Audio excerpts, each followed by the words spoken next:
지난번에 말씀드린지 모르겠지만은 요즘은 심리, 마음의 이치죠. 우리 뭐 진리적으로 뭐 이렇게 우리도 심당에서 하는 건 마음의 이치를 심공이라는 것은 마음 공부, 마음의 이치, 내 마음이 어떻게 작용을 하느냐 이게 마음의 이치죠. 근데 심리학이라는 학문이 있습니다. 서양 학문이 있고요. 뭐 우리 요즘은 이제 우리나라에서 좀 보편적이고 그리고 심리 상담소 같은 것도 많이 생기죠. 그죠?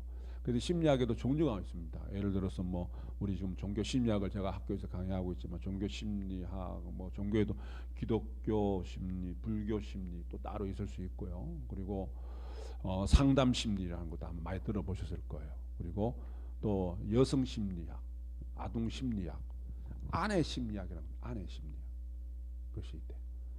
근데 남편 심리학은 없답니다. 남성 심리학은 없대요. 왜 없는 줄 아세요? 아동 심리학이랑 똑같대요. 남성 심리학. 그래서 따라 안 둔답니다. 달리 이야기하면 여성 심리학, 여러분들 생각하시도 복잡하죠. 남성보다 여성이 좀 복잡하잖아요, 생각이. 공부를 해야 돼. 심리학으로 공부를 해야 되고, 남성 심리학은 남편 심리학은 아동 심리학을 공부하면 다 커버가 된답니다. 그만큼 뭐 그냥 일반적으로 단순하다? 아니에요. 순수한 거예요. 순수하고 깨끗한 겁니다. 아동 심리학. 그만큼 나쁘게 뭐 보통 이야기하면 단순하다고 볼 수 있지만 그만큼 우리 남성들이 순수합니다. 예. 자, 웃어 보시라고. 근데 없대요. 남편 심리학은 없답니다. 남성 심리학. 우리가 지금 우리 방금 진리를 세워놓고 긍정하라. 그러면은 싹이 돋고 꽃이 피고 열매가 맺는다. 진리를 내가 세워놓고 부정하는 마음은 좀 찬 마음입니다.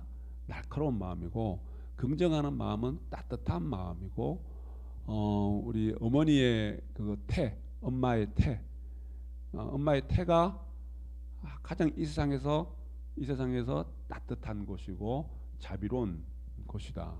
아이를 품고 있는 거죠, 그죠? 네. 그래서 긍정이라는 것은 그런 의미를 갖고 있습니다. 그래서 따뜻하기 때문에 감사 않기 때문에 거기에서는 싹이 돋고 꽃이 피고 열매를 맺습니다. 그러니까 내가 따뜻하게 살아야 돼요. 차갑고 날카롭게 사는 것이 아니라 내가 내 인생을 살아갈 때 긍정하는 마음으로 따뜻한 마음으로 그래야 내 인생에 내가 뿌려진 씨앗이 싹이 돋고요, 꽃이 피고요, 열매가 맺습니다. 그죠? 그래서 진리를 긍정해야 되는 그 의미가 그러합니다. 진리를 세워놓고 긍정하라. 다음에 또 뭐가 있죠? 수입을 걱정하지 말고 가까이 있는 자. 이거는 이제 긍정하라는 그 말은 그 말씀대로 내가 살아가면서 내가 한번 이렇게 아까 우리 첫 시간에 이야기했던 것처럼 그죠? 첫 시간에 이야기했던 것처럼 일체유심조입니다. 그죠? 내가 긍정하는 마음으로, 밝은 마음으로, 따뜻한 마음으로, 자, 어둡고 차갑고 거기에서는 어떤 생명이 잉태해서 생명이 자라서 꽃과 열매가 피기가 어렵죠. 그죠? 햇볕이 있어야 되는, 따뜻한 햇빛이 있어야 되고, 그리고 적당한 수분이 있어야 되고, 온도가 있어야 됩니다. 보살핌이 있어야 돼요. 그죠? 보살핌이 있어야지만은 거기에서는 싹이 피고 싹이 돋고 꽃이 피고 열매가 맺는다. 모든 것은 내 마음도 어떻게 내 마음을 쓰느냐에 따라서 첫 시간에 이야기했던 것처럼 내가 모든 일이 순조롭게 풀릴 수도 있고 모든 일이 잘 안 풀릴 수도 있고 그리고 우리가 인과의 말씀에 보면은 얼굴 이쁘고 얼굴 단정한 사람은 전생부터 내가 하심 많이 하고 인욕하고 그 마음으로 살아온 사람이라 그러거든요. 그죠? 그래서 얼굴빛이 아름답고 그리고 단정하고 그리고 우리가 예쁜 얼굴을 가질 수 있어요. 그죠? 한번 우리 옆에 사람한테 물어보세요. 보시고 내가 이쁜지 한번 물어보세요. 보살님 저 이뻐요? 보살님 진짜 이뻐요. 각자님 완전히 얼마나 전생에 복이 많으면은 그죠? 이렇게 이쁜 분이랑 평생을 그냥 살아가신지 모르겠어요. 예. 들으셨나 모르겠다. 자, 우리가 물질 시대에 물질을 잘 쓰는 법이에요. 부처님 말씀에 내가 벌어들이는 수익 반은 특히 이 물질 시대에 자급자족하는 시대가 아니란 말이에요. 자급자족하는 시대도 사실 내가 씨를 뿌리고 내가 밭을 갈고 수확을 하는 우리 인간 세계에서 보면 내가 노력해서 내가 오로지 내가 노력한 결과물인데 우리가 아까 연이라는 게 없으면 도와주는 연이 없으면 날씨가 안 도와주면 따뜻한 햇볕이 없으면 그죠? 우리가 그게 다 내 거라고 할 수 있나요? 그래서 진리적인 이치로 봤을 때 인간 세상을 뛰어넘은 우주 만유의 이치로 봤을 때 어떠하냐면은 반은 내 것이지만 반은 우주 밖의 것이라는 거예요.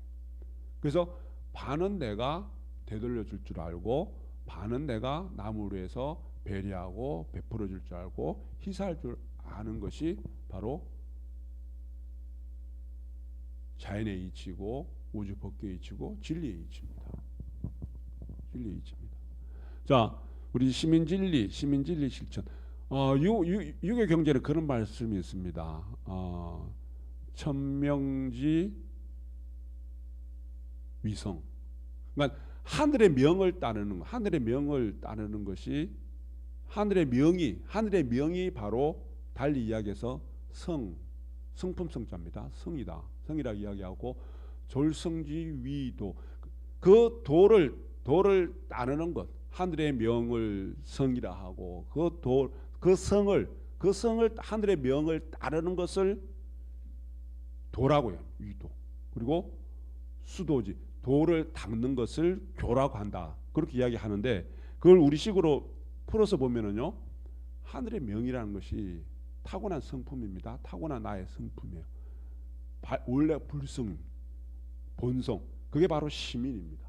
시민이고 시민을 내가 중생심의 어떤 그런 것을 따르는 것이 아니라 내가 본심에 불성에 시민을 따르는 것이 그게 바로 진리고요. 그리고 그 진리를 닦아내는 것이 진리를 따라서 실천하는 것이 바로 수행이고 그래서 시민진리의 수행이고 시민진리의 실천이 바로 방금 이야기했던 성이고 도고 교라는 겁니다. 유교적으로 비유를 할 때는 그죠? 자, 그 말씀을 이제 왜 드리냐면은 우리가 이 본심이라는 것은 본래 아시다시피 시민이라는 것은 내가 타고난 하늘의 명입니다. 내가 하늘의 명대로 하늘이 명령하신 대로 법계에서 명하신 대로 내가 살아가야 돼요. 그것과 달리 살아가면은 어그러지게 살아가면은 내 삶에 어그러진 것이기 때문에 어그러진 삶의 인연들이 되어 들어온다. 고통이 되어 들어오고 불편함이 되어 들어온다. 내가 고통스럽다, 불편하다, 뭔가 내 마음이 번뇌가 가득하다. 뭐예요? 하늘의 명을 거역한 것. 다시 얘기해 시민을 거역해서 살아가면 그렇다는 겁니다. 그래서 그게 뭐냐면은 우리가 내 마음에 지난주에도 이야기한 내 마음에 요동침이 있으면 요동침을 고맙게 생각하고 불편함을 고맙게 생각하고 불편함을 바라다 보는 아까 마음을 쫙 펼치고 들여다봤을 때 뭔가 번뇌가 있고 뭔가 삐뚤어진 게 있고 뭔가 쭈글쭈글한 게 생기면은 그것을 피해야 되고 바르게 고쳐야 되듯이 그것을 내가 펼쳐서 볼 때 내가 하늘의 명에 어긋나게 시민에 어긋나게 본래 갖고 있는 내 불심에 불성에 어긋나게 살아가고 있구나. 거기에 따라서 살아가면은 내가 번뇌될 이유가 없고 불편할 이유가 없고 성질날 이유가 없고 그죠? 내 삶이 삐뚤어질 이유가 하나도 없습니다. 그죠? 우리가 물질 시대에 물질을 잘 쓰는 법이거든요. 그런데 우리 마음 공부 차원에서 물과 심의 이치, 우리가 물심이원 진리의 이야기에서 물의 이치와 심의 이치, 진리라는 측면에서 이치는 똑같습니다. 물질을 잘 써야 되듯이 물질 시대에 이 복잡한 21세기에 이 번뇌가 가득한 오탁 악세에 내가 어떻게 살아야 잘 살아갈 것인가, 어떻게 써야지 내 마음을 잘 쓸 것인가, 심을 잘 써야 됩니다. 마음을 잘 써야 됩니다. 그래서 우리 옛날 용심법, 마음을 쓰는 법, 용심법에 대해서도 이야기했죠. 물질을 잘 쓰는 것도 중요하지만 물질을 잘 쓰면 내가 물질 해탈이 되고 물질적으로 넉넉하게 살 수 있는 인연이 되고 내 마음이 편안하고 내 마음이 편안해서 내가 어떠한 것에서도 마음의 요동이 없이 평화스럽게 살기 위해서는 마음을 잘 쓰셔야 돼요. 그래서 물과 심을 다 잘 쓰셔야 돼요. 넉넉하고 건강하고 몸과 마음이 건강하고 평화롭고 풍족하게 살기 위해서는. 그래서 자 그러면은 마음도 어떻게 잘 쓰는 것이 잘 쓰는 거예요? 마음도 내가 마음 일어나는 것 내 마음대로 쓰지 말고 반은 어떤 마음? 반은 남을 위해서 마음을 쓸 줄 알아요. 다시 이야기해서 왜 우리가 우리 감각기관 안입이 설신이 눈이 있고 코가 있고 귀가 있고 입이 있고 그죠? 몸의 감촉 모든 것들을 받아들이는 겁니다.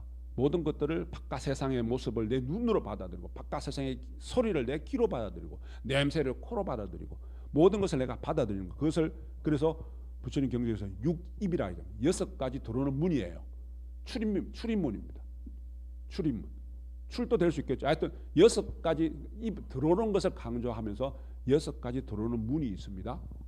네, 그게 감각기관이에요. 그죠? 들어오고 나서 들어온 걸 가지고 내가 다시 내보내야 될 거 아니에요. 그죠? 어떠한 감각기관의 작용에 의해서 내 무의식 의식의 작용을 통해서 내가 내보내야 됩니다. 그죠? 그래서 육입이라고 이야기해요. 근데 아까 뭐라고 그랬어요? 내보내는 걸 잘 내보내야 돼요. 물질을 잘 쓰듯이 마음도 잘 써야 되는 거예요. 보았을 때, 들었을 때, 냄새를 맡았을 때 그것을 들어와서 내 무의식의 작용을 통해서 우리 업식입니다. 업식의 작용을 통해서 업식의 작용을 각각의 업식이 조금씩 다르잖아요. 그죠? 각각의 어떤 의식 세계가 조금씩 다릅니다. 제 눈의 안경이라고 늘 이야기하지만은 누구는 다 싫어하는데 나는 좋아하는 게 있어요. 그죠? 나는 구수한 된장찌개에 청국장 냄새가 좋은데 청국장 냄새를 싫어하는 사람도 있습니다. 그와 마찬가지로 내 무의식의 업식의 작용이 다 다른데 여하튼 다른 것은 어쩔 수 없는데 우리가 내 아까 마음 성령 이야기 내 의식을 정화하고 시민당은 정신 정화의 전당이라 정신 정화의 전당이라는 것은 내 업식을 정화시키는 겁니다. 자 물의 이치도 물이 흘러가는 물과 고여있는 물은 썩잖아요. 냄새나고 썩습니다.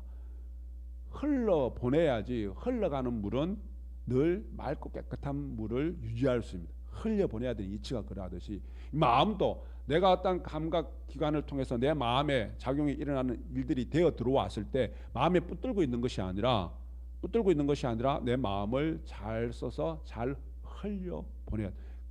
그냥 흘려보내는 거, 잘 흘려보내는 거. 물질이 들어왔을 때 물질을 보낼 때 그냥 막 보내는 것이 아니라 물질을 쓰라 그래갖고 그냥 흥청망청 그냥 쓰는 것이 아니라 어떻게 써야 돼요? 잘 써야 됩니다. 복되게 쓰라는 이야기예요. 내 마음에 어떠한 내 감각기관을 통해서 마음의 작용이 일어날 수밖에 없는 일들이 되어 들어왔을 때 상대의 모습을 봤을 때 상대의 말을 들었을 때 상대의 어떠한 모든 현상을 속에서 내가 관계 속에서 살아가면서 내 삶을 나를 중심으로 모든 인연관계에 있는 중생들의 어떤 모습에서 들어올 수밖에 없고 느낄 수밖에 없는 것들을 내가 잘 복되게 내가 내보내는 거예요. 상대가 나를 은창케 하는 말을 할 때 그 모습을 들었을 때 내가 내 정화기관이 내 업식이 정화기관이 되어서 그냥 화되게 맞받아치는 것이 아니라 복되게 말을 복되게 내 마음을 써서 복되게 내어 보낼 때, 그러한 행이 될 때 내 삶이 한없이 풍족하고 한없이 평화롭고 복된 삶이 되는 겁니다. 물질만 복되게 쓰는 것이 아니라 마음도 복되게 쓰셔야 되는 이치가 바로 그러한 겁니다. 그잖아요. 그죠? 아까 내가 왜 전화 안 받냐고 화를 냈을 때, 예? 당신은 전화 잘 받는 게 있냐고 가심 맞받아친다면은, 예? 내가 우리 현땡땡 명땡땡 보살님한테 왜 전화 안 받냐고 이야기했을 때, 정사님도 그럴 때 있잖아요. 그런 이야기하면 예? 그게 자 말이 왜 저렇게 소리를 치시지? 그럼에도 불구하고 내가 내 업식에서 세 분들 칭찬하는 겁니다. 지금 세 분들 업식에서 내 무의식 세계에서 그거를 정화해서 복되게 내보내잖아요. 정사님이 화가 나셨나 보다.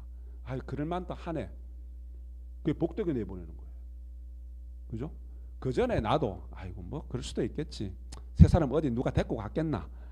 그죠? 어디 뭐 납치가 됐겠나? 뭐 이야기 하다 보면 안 받을 수도 있겠지. 내가 그렇게 생각하면 내가 내 마음의 작용이 얼마나 복됩니까? 근데 내가 순간 화되게 내보는 거야. 화가 났단 말이야. 그죠? 화가 났단 말이야. 참여해야지. 참여해야죠. 우리 내부 수리를 한다는 것을 왜 우리 리모델링 한다 그러잖아요. 그죠? 집에 가끔 보면 리모델링 할 때 있죠. 오래되고 낡은 것들은 고치고 새 것으로 바꾸고 싶잖아요. 그죠? 어디 지금 우리 2층에 물이 잘 안 나온다. 몇 년 전에 겨울에 수도가 관이 얼어서 터져서 물이 새가지고 그걸 뭐라 그래야 되나 끊어놨다 그러더라고. 그리고 물이 잘 안 나와요. 그래서 이제는 코로나도 끝났고 이제 가끔씩에는 우리 보살님 각자님들이 이렇게 밥도 한 번씩 해 먹어야 되고 뭐 그런 생각들을 갖고 있는데 설거지를 잘 못해, 음식을 잘 못해, 물이 잘 안 나온대. 그럼 리모델링해서 고쳐야 될 거 아니에요. 이제는 필요하니까 고쳐야 될 거잖아요. 예? 네, 손 한번 손 봐야 된대. 그걸 뭐냐 하면은 내부 수리를 하는 겁니다. 내부 수리를 해서 내가 잘 활용할 수 있게끔, 불편하지 않게끔, 다시 얘기해서 우리 요즘 좀 더 고상한 말로 리모델링을 하는 겁니다. 내 마음을 들여다보고 고칠 때가 있어요. 수선할 때가 있고 수리할 때가 있고, 내 마음을 내가 스스로가 기능공이 돼서, 내 스스로가 수리공이 돼서, 내가 내부 멋진 인테리어가 되어서 내부 리모델링을 하는, 우리 공부하는 것이 그런 의미를 갖고 있어요. 그래서 내가 내 안에 내 마음이 늘 뭡니까? 잘 작용할 수, 어디 고장난 게 없이 잘 작용할 수 있게끔, 잘 돌아갈 수 있게끔, 그죠? 자, 그렇게 우리가 해 나갈 때 이 복잡한 시대에, 그죠? 번뇌망상이 많을 수밖에 없는 이 사회 현상, 종도님 늘 말씀하셨던, 내가 늘 말씀드리던 종도님 말씀, 오탁악세에 오염돼 있고 탁하고 악한 세상에 그렇게 그게 젖어서 살아가는 것이 아니라, 그럼에도 불구하고 나는 스스로가 정화시키고 스스로가 내가 그것을 깨끗이 해서 들어오는 대로 들어온 것이 들어온다고, 탁한 것이 들어온다고 더럽고 탁하게 내보내는 것이 아니라 깨끗이 정화해서 내가 정화된 말을 하고 정화된 생각을 하고 정화된 마음으로 다 품을 수 있게끔, 그래서 진리를 세워놓고 긍정하게 되면은 상이 돋고 꽃이 피고 열매가 맺는 내 인생을 만들어낼 수 있습니다. 진원봉도 갑니다.